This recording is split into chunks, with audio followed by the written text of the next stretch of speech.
Ever wondered why overcoming addiction feels like climbing Mount Everest without any gear?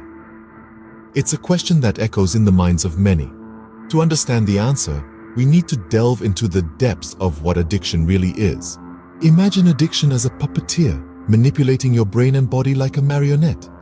It begins subtly, often disguised as a harmless habit or a momentary escape. But gradually, it takes on a life of its own, pulling the strings of your thoughts, emotions, and actions. Addiction is not just about a physical need or craving.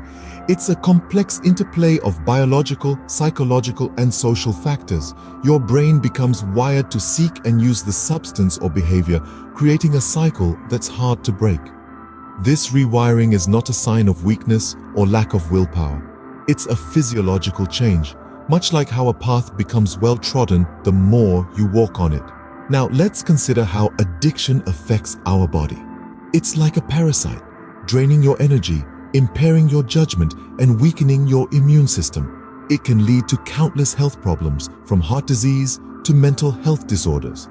Yet, despite these risks, the puppeteer of addiction keeps pulling the strings, making it difficult to let go. Why is addiction so hard to overcome? Well, it's because it becomes a part of your identity, a part of who you are. It's like trying to change the course of a river that's been flowing in the same direction for years. It requires a monumental shift, a reprogramming of your brain. But here's the good news. Understanding addiction is the first step towards overcoming it. It's about acknowledging that you're not fighting a character flaw or a moral failing, but a brain that's been hijacked by addiction. It's about realizing that you're not alone in this battle and that help is available. Now that we've unmasked the monster that is addiction, let's move on to how we can conquer it. Acknowledgement. It's the first step towards overcoming any addiction. But why is that? Well, let's delve a little deeper. Imagine you're stuck in a maze and you're trying to find a way out. Denying you're in a maze doesn't get you any closer to the exit, does it? Similarly, denying an addiction is like refusing to acknowledge that you're in a maze. It prevents you from finding the way out. Acknowledging the addiction, on the other hand, is like coming to terms with the fact that you're in a maze and need to find the exit. It's the key that unlocks the door to recovery. It's admitting that there's a problem that needs to be solved. It's accepting that you're human, and like all humans, you're susceptible to stumbling and falling. But also, like all humans, you have the capacity to rise, to heal, to overcome. So acknowledgement isn't just the first step, it's a giant leap towards recovery. Have you ever thought about why a lone wolf struggles to survive while a pack thrives? Just as in nature, our journey to overcoming addiction becomes less daunting when we're not facing it alone. The power of support cannot be overstated. When we're dealing with addiction, it's easy to feel isolated, like we're the only ones going through this struggle. But let me assure you, you're not alone. There are millions of people worldwide who have walked this path and emerged victorious. And a significant factor in their success, a robust support system. Imagine you're hiking up a mountain. It's a steep climb and the path is treacherous. You stumble, you fall, and you have moments where the peak seems too far away. Now imagine you have someone by your side, helping you up when you fall, cheering you on when you're tired, and celebrating with you when you reach the top. That's the power of a support system. This support can come from different sources. It could be your family standing by you, providing that emotional buffer you need.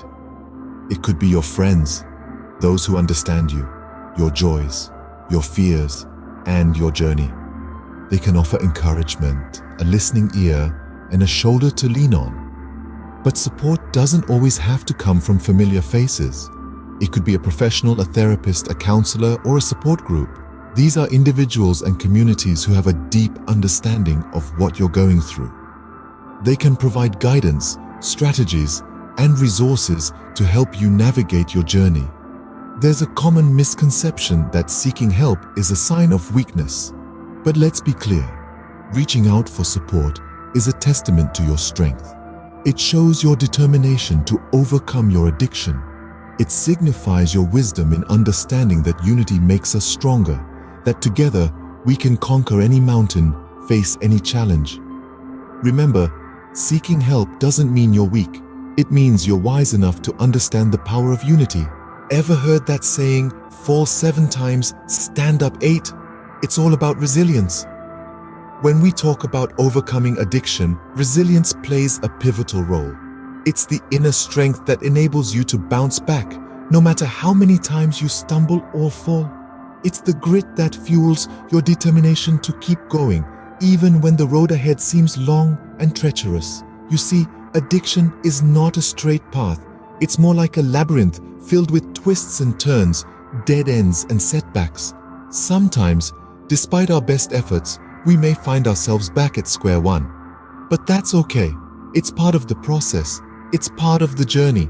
Setbacks, as discouraging as they may be, are not failures. They're simply detours on the path to recovery.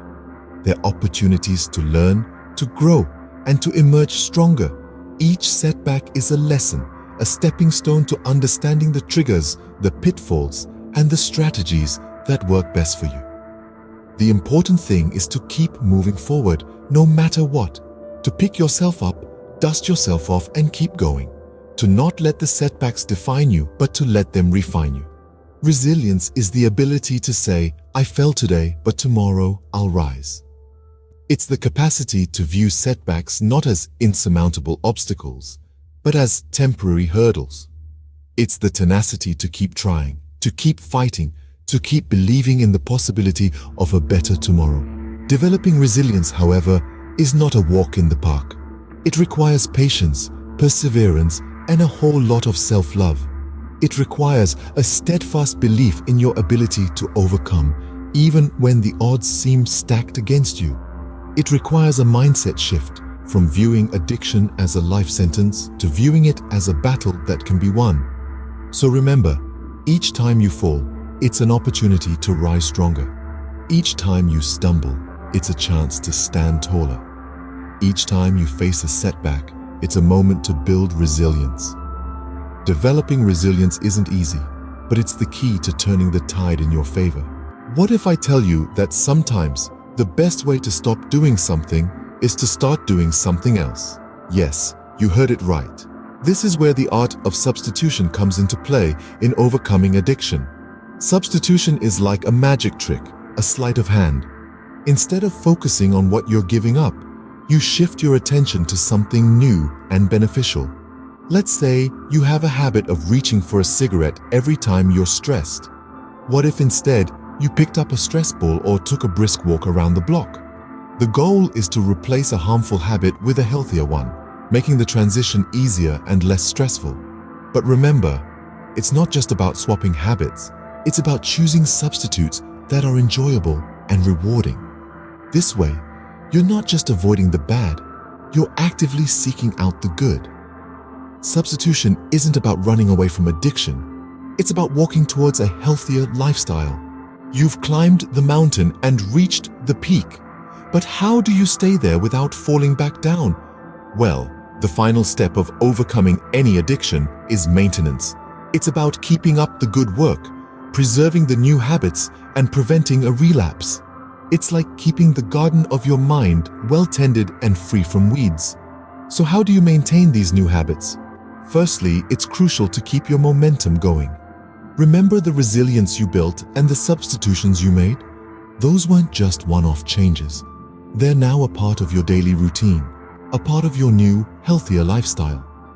Next, it's about vigilance. Be alert to triggers that could lead you back into old patterns.